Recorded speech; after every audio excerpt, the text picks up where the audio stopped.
Αϊλίν Μιόκο Smith, I'd like to get back to the disaster in Japan for a moment. Greenpeace has been reporting that the contamination levels, dangerous contamination levels in the ocean go out as they found it as far as 50 miles out from the shore. What has been happening with the fishing industry in Japan and the reaction to the possible contamination of huge swaths of the ocean off the coast? Yes, the ocean contamination is very serious. There are estimates that it's 10 times the release that compared to Chernobyl into the Baltic Sea.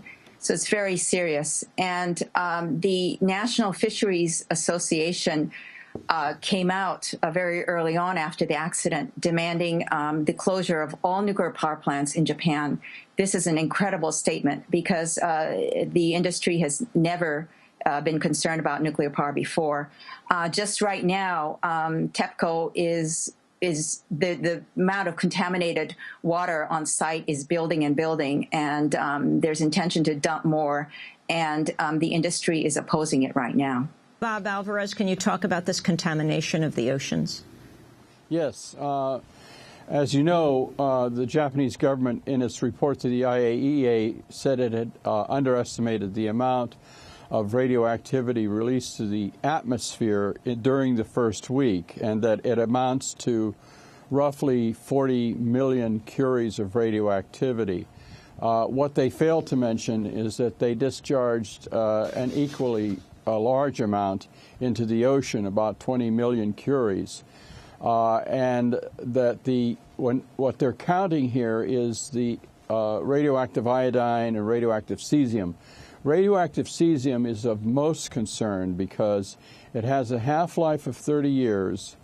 It gives off potentially dangerous external penetrating radiation, and it is absorbed into the food chain and other biota as if it were potassium. So as it goes up the food chain, it accumulates, and by the time it reaches people who consume this food, the levels are higher than they originally were when they entered the environment. There is a stretch of ocean floor offshore from the reactor site that's about 300 kilometers wide. I don't recall, it's several kilometers, 300 kilometers long rather, and several kilometers wide of cesium-137. That's a very, very serious concern because of the fact that this is really a fundamental element of the aquatic food chain for the food supply for the country of Japan. Αϊλίν Μιόκο Smith, can you talk about the changing of what is considered acceptable radiation limits at the schools? Yes. There's been a big fight. The Fukushima residents, the parents, came down in busloads to Tokyo on May 23rd. And met with the Ministry of Education. The whole building was encircled by people, completely encircled, and these negotiations went on inside the building. It was very intense, and the parents made the ministry say that they will aim for returning back down to the 1 millisievert standard as much as possible, compared to the 20-fold increase that they were allowing in Fukushima Prefecture for the children. These levels that they have been allowing, it's officially still in place. They're huge levels. 20 millisieverts is much higher than what triggers a radiation-controlled area inside nuclear power plants. For example, in Japan, workers have been recognized for compensation, getting leukemia or whatever, as low as 5, a little bit over 5 millisieverts. And this standard for children is fourfold that annually. Anyway, we demanded that it be brought down as close to 1. They agreed, and then it turns out that what they're saying is just during the time they're at school, they can reach that maximum 1. So, of course, you know, the child's life is at school, going to and from school, et cetera. So the government is still allowing very high levels for children. Bob Alvarez, I'd like to ask you about this problem that the public confronts of governments misrepresenting or sometimes actually lying to the public in terms of when these major disasters occur. I mean, going back from 3 Mile Island, Chernobyl, most recently the BP spill in the Gulf, or the collapse of the Twin Towers and the health effects for the public. And now here we have in Japan the tendency of government always to withhold information that they immediately have from the public. Doesn't this eventually lead to just general mistrust of people to what the government is saying in these disasters? Oh, yes, of course. I think the nuclear industries, particularly in the United States and elsewhere, Russia, Japan, have a very long history of withholding information and misleading the public about the hazards of their activities.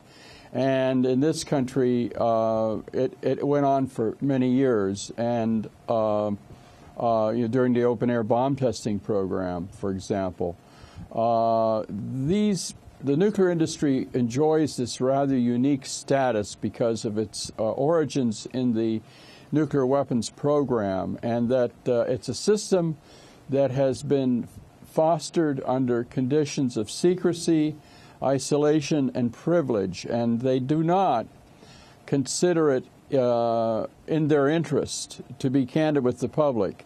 I used to work in the Energy Department for 6 years and was a former, I guess you would say, nuclear insider. And what the mindset that I encountered there was that the people who were reluctant to reveal candid information about the nature of the hazards from these activities was that we can't scare people. Scaring people is worse than telling them the truth.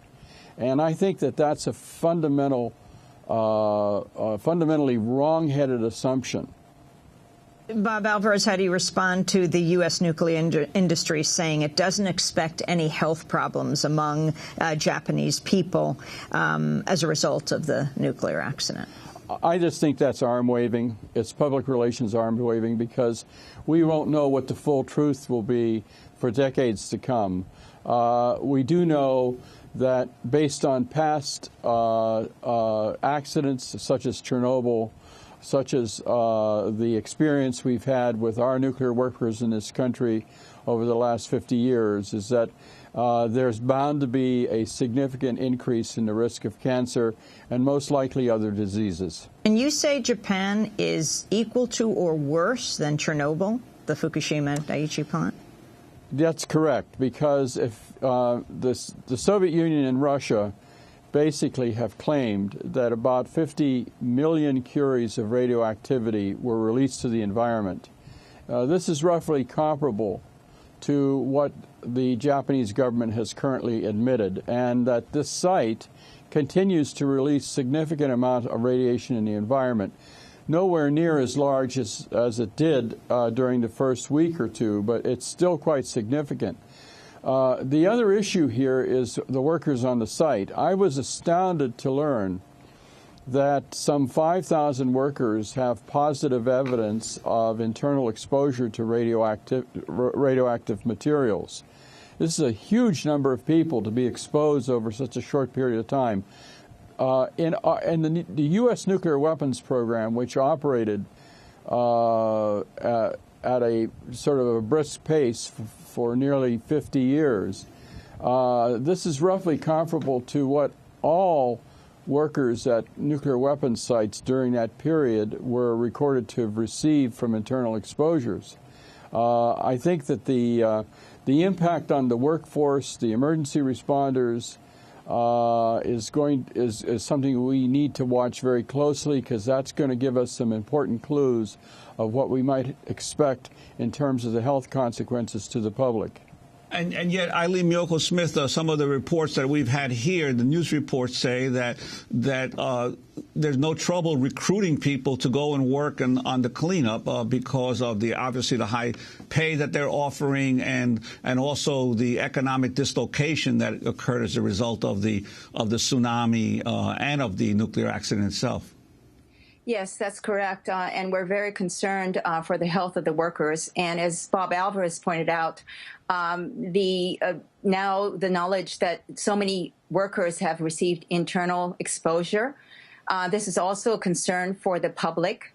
And citizens are very concerned about that. The Japanese government refuses to recognize any potential internal exposure of the residents of Fukushima. We've been addressing this about the children. Citizens have demanded whole body counts. A few have actually been able to get them at the Atomic Bomb Research Institute and are refused the results. They're just told no problem. They aren't given the data, and they're demanding that the data be released. So that is a great concern. And the other thing I want to point out is this is still an ongoing accident. That issue about the spent fuel pool that Bob Alvarez addressed on the U.S. At Fukushima, as you know, Unit 4 is there with that exposed spent fuel pool. We're concerned about possible aftershocks. There are people that are still living 12 miles outside of the radius of the plant. There are only hotspots that have been evacuated outside of that larger area of 20, 30 kilometers. And that's why we're demanding evacuation. And the demand has now become very clear, and we're pushing for that to happen, especially for pregnant women and young children. Bob Alvarez, nuclear power globally. The U.S. says it's moving forward, but Germany, Angela Merkel has been forced to turn back on that, and they say they're not going to move forward with nuclear power plants. Same with Switzerland. Saudi Arabia says they're going to build 30 new nuclear power plants?